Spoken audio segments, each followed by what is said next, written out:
اسی کے اوپر بات کرتے ہیں. ہمارے ساتھ موجود ہیں اشتر اوصاف صاحب. بہت شکریہ اشتر اوصاف صاحب آپ کا وقت دینے کے لیے.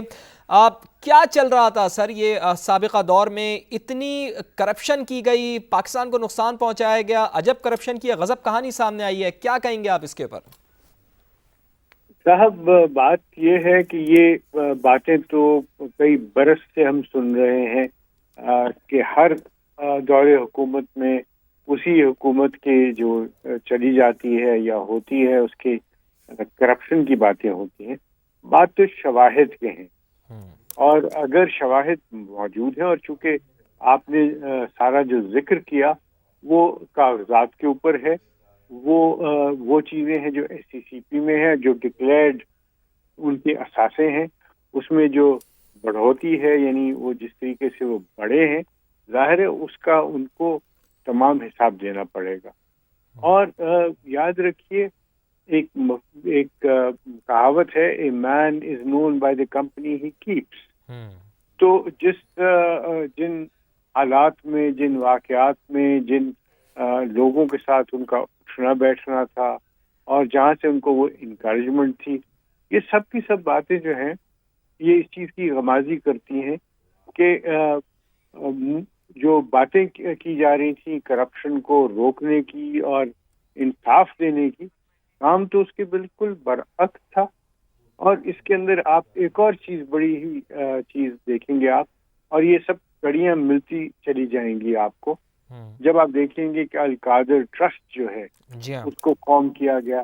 وہ کیوں فارم ہوا, کیسے فارم ہوا, اس کی زمین کہاں سے آئی, کتنے پیسوں میں لی گئی, اور اس کے پیچھے فرا کیسے تھی. اور آپ کو یہ بھی علم ہے کہ انہوں نے کئی اور ٹرانزیکشنز میں بھی ان کا نام لیا جا رہا ہے, اور ان میں سے ایک ٹرانزیکشن ہے کہ انہوں نے وہ گھڑی بھی جو عمران خان صاحب کو دی گئی تھی سعودی عربیہ کے ولی عہد کی طرف سے, اس کو بھی وہی لے کے گئی تھی سیل کے لیے. تو یہ تو جو ہے ایک جالا بنتا چلا جا رہا ہے, یہ ساری چیزیں نظر آ رہی ہیں, کڑی سے کڑی ملتی جا رہی ہے, اور یہ انہی کو ایکسپلین کرنا ہے. اور اگر انہوں نے ایکسپلینیشن یہ دیا کہ عمران خان صاحب اس میں یا ان کا خانوادہ جو ہے اس میں ان کی اعانت کر رہا تھا, تو ایک بہت خوفناک اور وہ بہت بڑی بریکنگ نیوز بن جائے گی. جی اشتر اوصاف صاحب, چیئرمین پی ٹی آئی جب اقتدار میں آئے تھے تو دعویٰ تو وہ یہ لے کر آئے تھے, ان کی جانب سے دعویٰ یہ کیا جاتا رہا کہ کرپشن کا خاتمہ کروں گا مجھے اگر اقتدار ملا, لیکن چیئرمین پی ٹی آئی کی ناک کے نیچے یہ سب کام ہوتا رہا, تو قصوروار تو وہ بھی ہوئے نا پھر.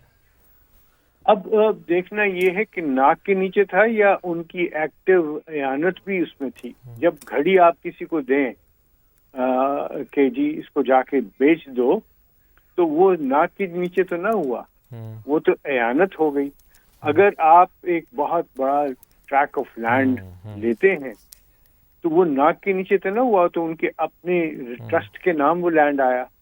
اسی طرح جو اور لینڈز انہوں نے خریدے, آپ دیکھیں ایک بڑی انٹرسٹنگ بات ہے, اور وہ یہ ہے کہ جب انہوں نے اپنا ڈیکلریشن دائر کیا ای سی پی کے پاس, تو اس میں انہوں نے کہا میرے پاس 4 بکریاں ہیں جن کی مالیت 2 لاکھ روپے ہے.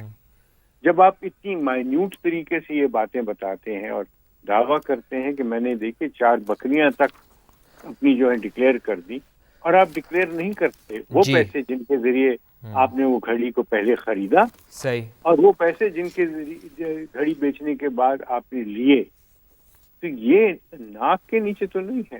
صحیح, یہ تو ہاتھ بھی ٹھیک ہے. آپ کے. اشتر اوصاف صاحب, قطع کلامی کی معذرت, آپ ہمارے ساتھ ہی رہیے گا, آپ کا پوائنٹ آف ویو بھی آیا. طلال چودھری صاحب مسلم لیگ نون کے رہنما ہمیں جوائن کر چکے ہیں. طلال چودھری صاحب شکریہ آپ کے وقت کے لیے. سر, دعویٰ کرپشن کے خاتمے کا, لیکن ثبوتوں کے ساتھ اب ان کی کرپشن بے نقاب ہو رہی ہے. فرا گوگی صاحبہ کی 3 سالوں میں ظاہری اثاثوں میں 420% ان کے اثاثوں میں اضافہ ہوا ہے. ایک طرف کرپشن کے خاتمے کا بات کر رہے تھے, اور دوسری طرف اس طرح سے کرپشن کو لگے ہی جا رہے تھے, بس پیسہ کمائی جا رہے تھے. یہ تضاد تھا, کیا تھا سر؟ یہ دیکھیں, یہ لیول پلینگ فیلڈ ہے جو کہ عمران خان مانگ رہے ہیں کہ ان کے لیے جو لوٹ مار ہے, جو پنکی اور گوگی ہیں وہ اس طرح لوٹتی رہیں, سارے کوئی ادارہ پوچھے نہ, یعنی یہاں پر تو اگر آپ کسی کے اثاثوں میں سیاستدان کے کوئی 10% اضافہ ہو تو اس پہ نظریں آ جاتی ہیں اور اس پہ 20 انکوائریاں آ جاتی ہیں، اتنے 100% اضافہ، اور یہ تو ابھی ڈکلیئرڈ ایسٹ ہے، انڈکلیئرڈ ایسٹ، اور جو فرنٹ مینوں کے ذریعے انہوں نے کیا ہے وہ اس کے علاوہ ہیں، اور یہ کہانیاں بہت زیادہ ہیں، اور یہ چاہتے عمران خان کے ایسی لیول پلینگ فیلڈ ہو، نہ عدلیہ پوچھے نہ ادارے پوچھے، اگر کوئی افسر پوچھے تو اس کو ہٹا کے اس کے عہدے سے پرے کیا جائے اور عدلیہ ان کی مرضی کی ہو، کوئی سونامی ٹری پر بھی سٹے ہو، پشاور بی آر ٹی پہ بھی سٹے ہو، فورن فنڈنگ پہ 8 سال کا سٹے ہو، آپ کی اپنی جو گھڑی کا معاملہ ہے، آپ کے میری گھڑی میری مرضی، یعنی یہ سب کچھ جو ہے یہ لوگوں کو پہلے یہ پتہ ہونا چاہیے، اور اس کا حساب عمران خان نے دینا ہے، نہیں تو گوگی کی بیچاری کی کیا حیثیت ہے پنجاب میں؟ یہ تو درجہ چہارم کا آدمی ٹرانسفر نہیں کرا سکتی تھی، جو پورے پنجاب میں آئی جی سے لے کے سپاہی تک اور پٹواری سے لے کے چیف سیکرٹری تک اپنی مرضی کے لگواتی رہی پیسے لے کے. تو یہ سب کچھ جو بنی گالا اس کا محور تھا، جو کہ منی گالا تھا. یہ گوگی لیکس اور پنکی لیکس اصل میں عمران کی کرپشن کی چند جھلکیاں ہیں. ٹھیک. اچھا طلال چودھری صاحب، ٹیکس ایمنسٹی اسکیم بھی آپ کو یاد ہوگی کہ ٹیکس ایمنسٹی اسکیم بھی دی گئی تھی چیئرمین پی ٹی آئی کے دور میں، اور اس سے بھی بھرپور فائدہ اٹھایا تھا فرح گوگی صاحبہ نے. تو اب جیسے جیسے ان کے کارنامے سامنے آ رہے ہیں، ٹیکس ایمنسٹی اسکیم سے فائدہ اٹھا رہے ہیں، اربوں کے اثاثے جو ہیں وہ کھربوں میں ان کے بنتے جا رہے ہیں، تو کیا یہ فرح گوگی صاحبہ کے لیے پاکستان تحریک انصاف کی حکومت آئی تھی، یا یہ عام عوام کے لیے حکومت تھی؟ عوام کو تو کچھ بھی نہیں ملا، بلکہ جو دعوے کیے گئے تھے عوام سے کہ بھئی آپ کو روزگار دیں گے، آپ کو گھر دیں گے، وہ تو سارے دعوے ہوا ہوئے. تو کیا پھر یہ ان لوگوں کے لیے حکومت تھی جن لوگوں نے مال بنایا؟ دیکھیے، تبدیلی کا نعرہ لگایا گیا تھا، اور خان صاحب نے واقعی تبدیلی جو ہے اس کے فرح گوگی کی زندگی میں، آنٹی پنکی کی زندگی میں اصل تبدیلی آئی ہے.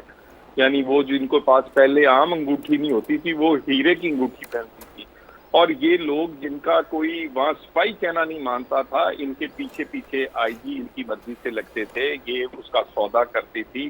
پنجاب میں ڈپٹی کمشنر کی پوسٹیں بکتی تھیں اور اس کے پیسے ان کو جاتے تھے، اور یہ سب کچھ جو تھا یہ کھیل ہوتا رہا ہے، اور یہ اصل تبدیلی ہے، اور تبدیلی ان کی زندگیوں میں آئی ہے. یہ کیا کہتے ہیں، جن کے پاس لاکھوں روپے نہیں تھے وہ اربوں کے مالک بنے ہیں، اور یہ حساب عمران کو دینا ہے. نہیں تو یہ ادروائز یہ سب کچھ ہو نہیں سکتا تھا. اگر عمران خان کے ساتھ ان دونوں کا تعلق نہ ہوتا، آنٹی پنکی کا اور گوگی کا، اور یہ لیکس جو ہے گوگی لیکس پنکی لیکس، یہ اصل میں عمران کی کرپشن کی داستان.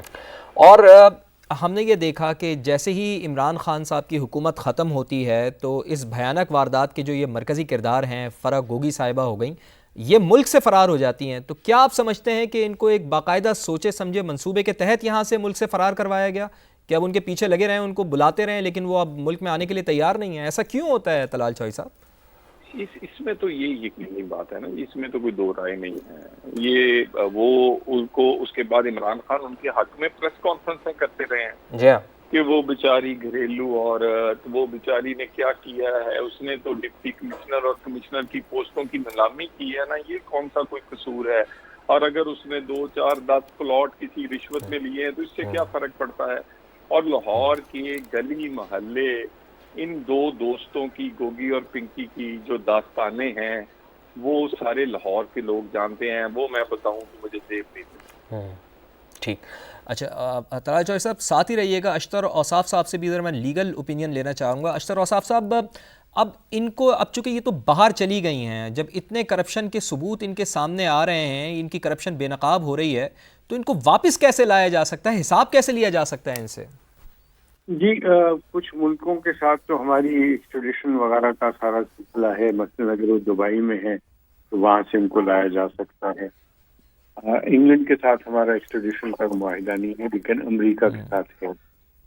اور جب یہ معاملہ جو ہے وہ اس کو دیکھیں گے تو ظاہر ہے یہ سارے کے سارے، اور یہ جو اس کا طریقہ یہ ہے کہ آپ یہاں پہ کیس پر رجسٹر کرتے ہیں، اس کے بعد آپ کی جو حکومت ہے وہ اٹارنی جنرل کے ذریعے ریکویسٹ کرتی ہے فار میوچل اسسٹنس، اور وہ میوچل اسسٹنس کا قانون جو ہے وہ سپریم کورٹ نے اس کو واپس لے آئے ہیں، اور خود پی ٹی آئی نے اس کو یعنی چیئرمین پی ٹی آئی نے چیلنج کیا تھا۔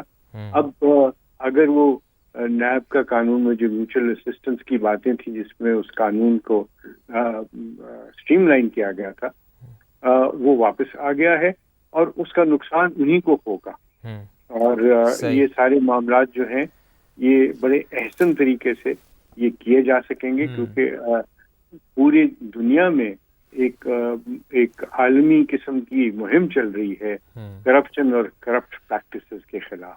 ٹھیک، تو اس میں کوئی ایسا ایشو نہیں ہوگا، صحیح، کیونکہ اگر ہمارے پاس ایویڈنس ہے اور ایویڈنس یقیناً ڈاکیومنٹری ہے تو ان کو وہاں سے لانے میں کوئی دشواری پیش نہیں آ سکتی۔ ناصر حسین شاہ صاحب بھی پاکستان پیپلز پارٹی کے رہنما ہمیں جوائن کر چکے ہیں۔ شاہ صاحب بہت شکریہ آپ کے وقت کے لیے۔ کرپشن کا خاتمہ کریں گے آ کے، جن لوگوں نے بدعنوانی کی ہے ان کو پکڑیں گے، یہ نعرہ لگا کر ہم یہ دیکھتے ہیں کہ ایک سیاسی جماعت پاکستان تحریک انصاف کی میں بات کر رہا ہوں 2018 کے انتخابات